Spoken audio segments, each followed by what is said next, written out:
Welcome to this ChessGuin opening lesson. In this video, we are going to look at a practical repertoire against the open Spanish in the Ruy Lopez.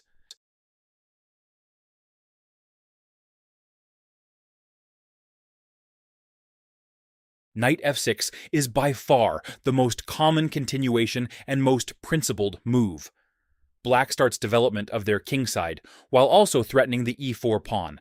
This is just referred to as the main line. White can defend the e4 directly, or focus on development, knowing that, in the long term, the pawn is not really at risk. The main line is to leave it hanging in castle. White castles their king to safety, and is ready to bring their rook to e1. Black can take the pawn with knight takes e4. This line is called open Spanish. However, while Black's king remains in the center, they must navigate the danger of an open e-file carefully, and White can eventually recover the e-pawn. d4 is the main line. White controls c5, preventing knight c5, and threatens Black's e5 pawn. If Black takes it, they run into complications from rook e1 due to opening their e-file with their knight and king still on it. Therefore, the continuation is usually b5. Black ends White's pressure on the c6 knight. Bishop b3 is necessary to save the bishop and the typical automatic move. Black's position is now reasonable. If White allows them, Black is now ready to take twice on d4 and so cement their extra pawn of material. Therefore, White must reclaim the lost pawn now, or have nothing to show for it. d-pawn takes e5 is by far the main way to do this. This exposes an attack on d5, which Black defends with bishop e6. Now that White's light-squared bishop can no longer move to d5, it is immobilized and liable to be exchanged off by a sneaky knight a5 or knight c5. In the Ruy Lopez, White will typically go to some length to avoid this exchange, hence the classical move c3. The modern alternative move order begins knight bd2. But here, I also suggest a sideline, the queen e2. This is the Howell attack. First, this vacates d1 for the rook, where it will pin Black's d-pawn, and so we're trying to play c4. The engine doesn't really give White advantage with this variation, but I think it leads to a position that's playable, and Black needs to be well prepared even against such a sideline. Carlsen and Caruana have played it in classical games too. Black's main move is bishop e7, but they can also play knight c5 immediately, or bishop c5, which is a bit inaccurate because it doesn't let the knight go to c5. Black immediately captures the bishop on b3. We take back with the c-pawn, and this gives us some play on the semi-open c-file later on. This happened in a Caruana-Mamedyarov rapid game in 2017. d4 fork doesn't work due to rook d1 pin. We'll place our rooks on d1 and c1 and have some initiative.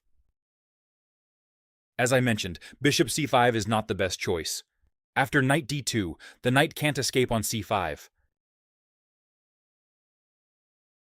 Now we play c3 to give the extra square on c2 for the bishop and also defend the knight d4. Black can choose between some moves. Maybe queen d7 is the most common. The other options can be found in the full PGN.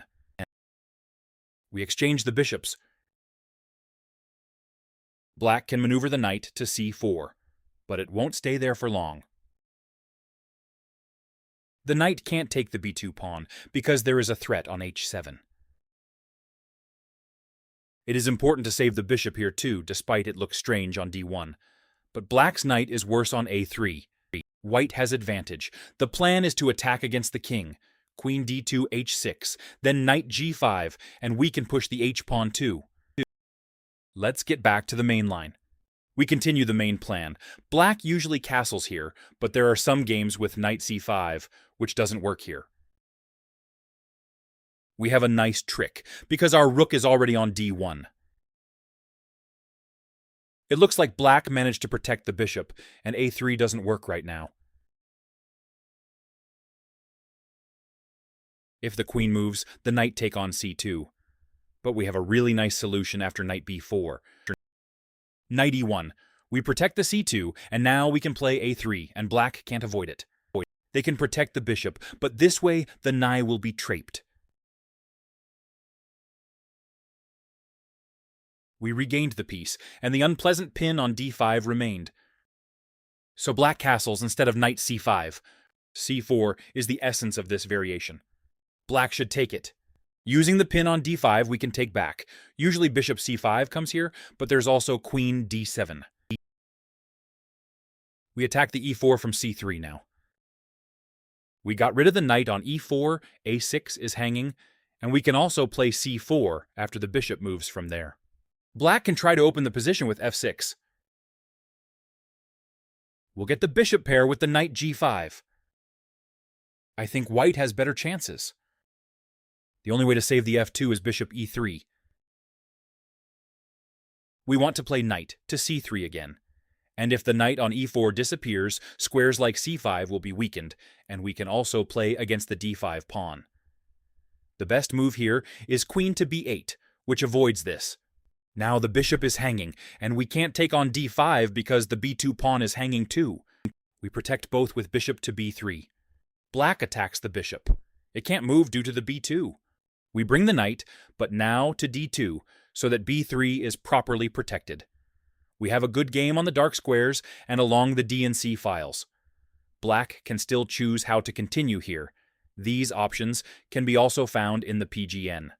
You can find the full PGN material on ChessGuin.com. The link is in the description.